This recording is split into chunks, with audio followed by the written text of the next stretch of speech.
Nas 3 últimas edições de Jogos Olímpicos, a América do Sul indicou seus representantes do futebol masculino pelo Campeonato Sul-Americano Sub-20. Agora, em 2020, teremos a volta do torneio pré-olímpico, que será disputado em janeiro agora na Colômbia, para definir os 2 representantes da América do Sul. O Brasil tem péssimas recordações desse torneio. A última vez que foi disputado um pré-olímpico, em 2004, uma geração talentosíssima do Brasil, liderada por Diego e Robinho, foi eliminada pelo Paraguai. Vamos contar como isso aconteceu depois da vinheta.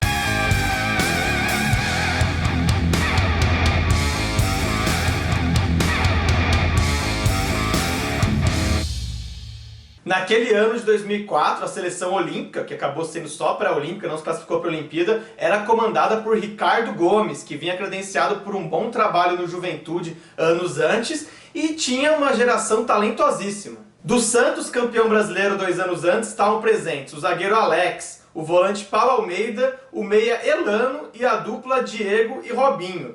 Também muito cultuados na época, tínhamos 3 cruzeirenses da base campeã brasileira em 2003. O goleiro Gomes, o zagueiro Edu Dracena e o lateral Maicon. Além de promessas como o lateral Maxwell do Ajax, os volantes Dudu Cearense do Vitória e Fábio Roquembar do Sporting. E no ataque Dagoberto do Atlético Paranaense, Daniel Carvalho e Nilmar do Inter, que eram outras estrelas juvenis. E se o Brasil passasse do pré-olímpico, ainda teria nos Jogos de Atenas o meia Kaká do Milan, o volante, e às vezes meia em outras situações, Júlio Batista do Sevilha, e o atacante Adriano, emprestado pela Inter de Milão ao Parma, futuro imperador. Esses 3, o Adriano, o Júlio Batista e o Kaká, não foram liberados por seus clubes europeus para jogar o pré-olímpico, mas a CBF nem fez muita força, porque no Brasil realmente se achava que aquela geração era muito superior à dos vizinhos sul-americanos. Mas hoje a gente vê que não, que tinha muito talento naquele campeonato. Por exemplo, a gente tinha o Tevez na Argentina, o Paulo Guerreiro no Peru e Jorge Valdívia no Chile. Buscando as análises da época, a gente vê que mesmo a imprensa brasileira via com um pouco de respeito a seleção argentina,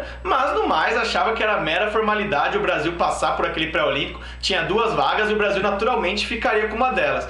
Mas já no começo, na primeira fase, a seleção deu as primeiras tropeçadas, empatou com o Chile e o Uruguai e acabou que não passou em primeiro no seu grupo. E funcionava assim, né? O primeiro de cada grupo se classificava para o quadrangular final e o segundo e terceiro de cada chave teriam que disputar uma repescagem para definir os outros 2 times da fase seguinte. Então o Brasil teve que jogar com a Colômbia, né, na repescagem. Aí tudo bem, ganhou de 3-0 e já acharam, tá aí, já entrou no rumo agora para se dar bem no quadrangular final, né? Só que aí no quadrangular final, que teria então Brasil, Paraguai, Argentina e o anfitrião Chile, disputando 2 vagas para os Jogos Olímpicos, o Brasil estreou com derrota para a Argentina, tomou um gol do Gonzalo Rodrigues, zagueiro que estava se transferindo do São Lourenço para o Villarreal. Com essa derrota para a Argentina na primeira rodada do quadrangular, a situação da seleção foi ficando um pouco crítica na tabela. O Brasil, para ter garantida uma vaga na Olimpíada, teria que obrigatoriamente, né, vencer os seus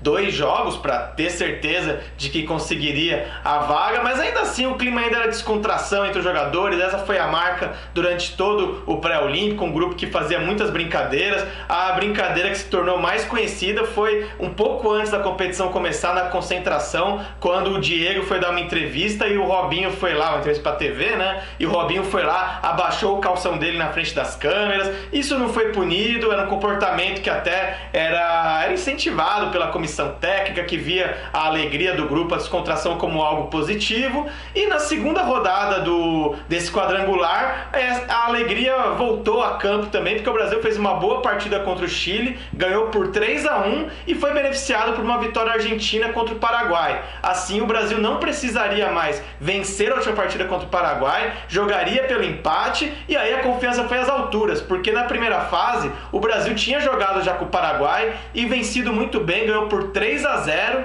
destaque naquela partida para um gol antológico do lateral Maicon, que saiu driblando do meio de campo, um gol muito semelhante àquele do Maradona contra os ingleses na Copa de 86, né, que é considerado por muitos o gol mais bonito da história do futebol, da história das Copas. O Maicon fez um gol igualzinho contra o Paraguai nesse pré-olímpico, e aí o Brasil falou, o Paraguai empatar com eles vai ser moleza na última rodada.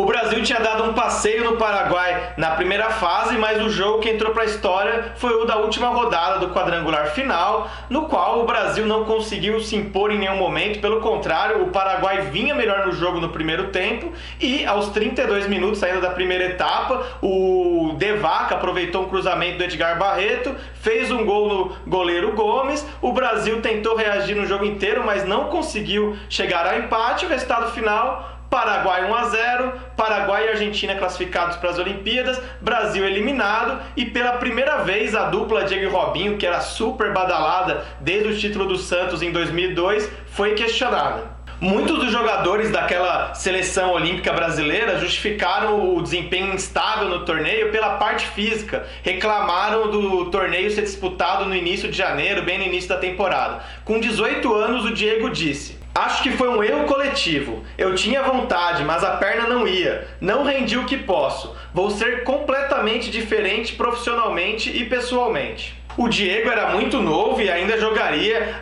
os Jogos Olímpicos de 2008, a edição seguinte, em Pequim, quando o Brasil, comandado pelo Dunga, conseguiu ficar com a medalha de bronze, foi para a Olimpíada e ficou com a medalha de bronze. O Ricardo Gomes, o treinador daquela seleção, foi demitido na sequência do vexame de ser eliminado pelo Paraguai, e também falou da parte física. "Ninguém rendeu bem, tirando o Daniel Carvalho e o Dudu Cearense, que vinham crescendo fisicamente. Havia grande expectativa em torno dos dois", referindo a Diego e Robinho, "mas não foram os únicos que estavam mal." No embalo do linchamento que aquela seleção recebeu, até Leão, o técnico do Santos, atacou seus próprios atletas. O Leão disse que o zagueiro Alex e o meia Diego não seriam liberados para descansar ao chegar ao Brasil, porque, no entender dele, ambos não estavam nem aí para o torneio pré-olímpico, não estando esgotados fisicamente, como se fala. Depois dessa dura do Leão, ao longo do ano o Santos se recuperou. O Diego nem ficou até o fim da temporada, se transferiu para o Porto. O Paulo Almeida foi para o Benfica, mas o Alex e o Robinho seguiram na Vila Belmiro e acabaram campeões brasileiros em 2004 com a camisa do Santos.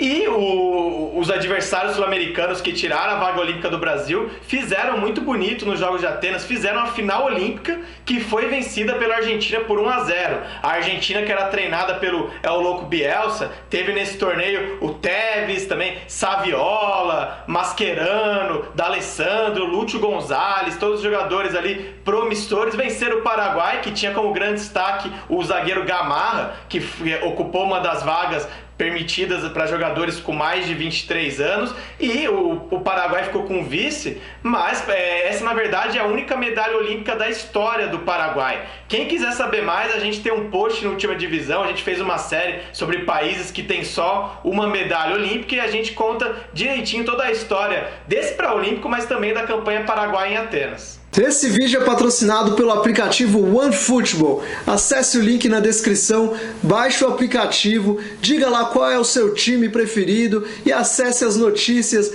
veja vídeos, veja o tempo real das partidas e várias outras funções especiais do aplicativo OneFootball. E é isso. Agora, no pré-olímpico de 2020, a seleção comandada pelo André Jardine nem de longe é tão badalada quanto foi aquela de 2004, que realmente era uma geração incrível em nomes, né? Praticamente todos se tornaram grandes jogadores, mas, enfim, pararam no Paraguai. Muito se falou no Brasil que se Kaká, Adriano e Júlio Batista estivessem lá, aí sim o Brasil ia conseguir superar os adversários. O que você acha? Você que viveu aquela época? Comente aí, interaja com a gente e até a próxima!